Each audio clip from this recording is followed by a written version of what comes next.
Leyikhetha igumgedlela inkosi enkulu Phombela Sitima Samampondo babamkhulu omkhulu omkhulu phakathi amen. Wayephunyuka kanjalo-ke uShembe ngako ukuthetha icala ngalo iBhayibheli, ekhetha amavesi bejike behluleke, ngoba phela abefundisi basezimishini babekhethelwe izincwadi okumele beshumayeze abantu ngazo. Babengalifundi lonke iBhayibheli ngenxa yokuthi amanye amavesi ayayivusa ingqondo, njengoba babethanda kakhulu ukunamathela eTestamenteni Elisha lapho elingekho khona igama elithi Jehova. Beshumayela ngaso isiphambano nokuthi ziyohlanzwa ngegazi lemvana kuphela.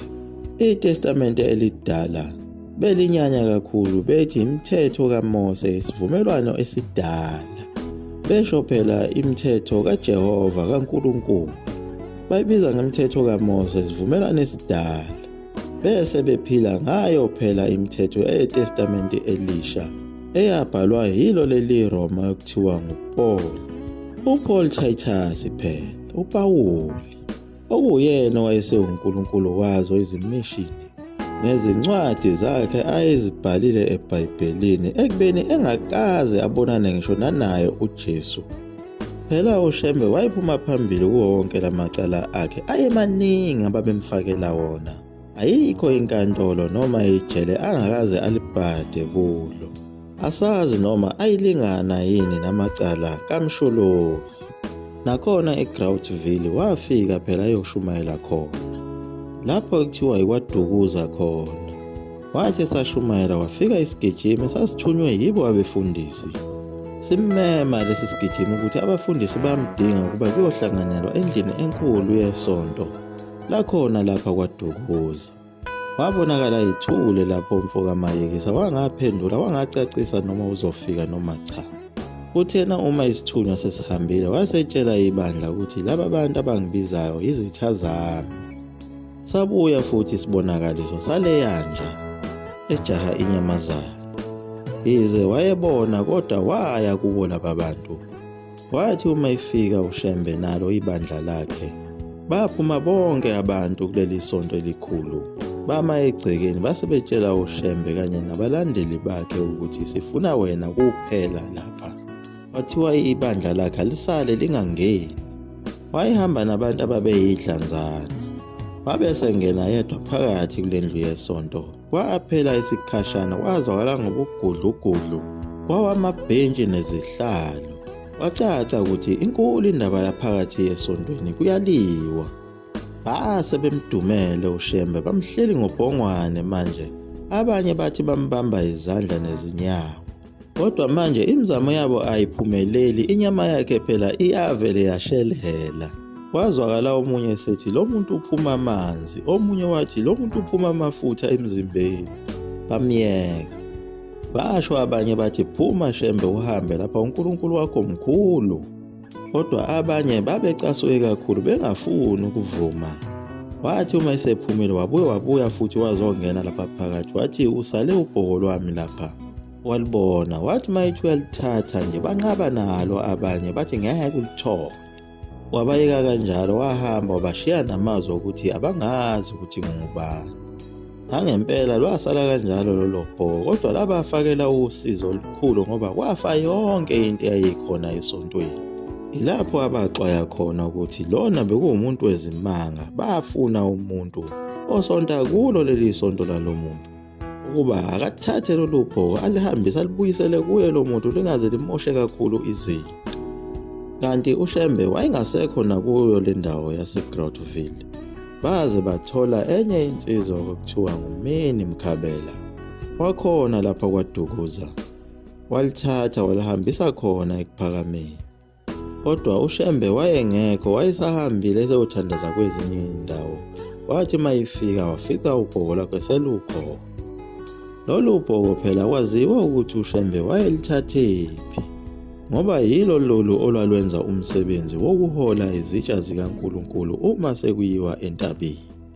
Kwenzeka futhi ngelinye ilanga bese endaweni yasemhlasini omhlophe. Ubhizi uShembe uyashumayela ngaphansi kwesihlahla kunomkhosi wamadokodo. Wabonakala sekuqhamuka iphoyisa elalisuka khona eVerulam Elafika lama buqamama labuka nje ukuthi kwenzakalani lapha. Alangasho lutho. uShembe wahola inkonzo yaze yaphela wayima eseya kuleli iphoyisa. Wafike walibuza uShembe iphoyisa ukuthi uthini umthetho. Laphendula iphoyisa lathi ngithunyiwe ukuba ngizokulanda mfundisi. Wabuza uShembe kwenze njani. Lathi iphoyisa angazi. Wathi uShembe kulungile-ke ngibophe phoyisa sihambe. Iphoyisa lanqaba lathi angikwazi ukubopha mfundisi, ngibonile ukuthi umuntu kaNkulunkulu. Ngiyesaba. Ngizofike ngibatshele abangiphethe ukuthi uzofika kusasa. Usize ufike ngezikhathi zasekuseni ngabo 9. Labe selisuka selizihambela iphoyisa. uShembe wabe seyala abantwana ehlala nabo ukuba kuthandazwe. Ubike lo uNkulunkulu le ndaba. Wathandazwa ubusuku bonke kodwa wathi ngezikhathi zabo 4 ekuseni wathi uNkulunkulu usephendulile. Wabe eseyahamba eseyakhona eVerulam. Wathi mayefika lambona iphoyisa laselibikela abelungu ukuthi nangu umuntu enithenga ngiyombopha usekhona. Bagcine bebuza kuye futhi abelungu ukuthi bapha abantu abakubangalele. Wathi uShembe kangibazi mina kuthiwa ngize lapha enkantolo. Yabe simtshela inkantolo ukuthi umangalelwe ngabefundisi baseVerulam nabaseThafamasi bezimishini. Kodwa iphoyisa elalithunyiwe ukuba liyobabeza kodwa abazange bafike. Manje yabe simtshela uShembe ukuthi icala liyahoxa ngoba abamangali abafikanga. Inkantolo ikuthola ungenacala. Yabe isithi hamba Shembe uqhubeke nokushumayela kodwa ungangeni emishini zabo laba bantu. Ngelinye ilanga uShembe wathi saziphumulele komunye umuzi kaMandlakazi. Kanti uShembe usethunyelelwe iphoyisa elongushaya sibhamu lomlungu.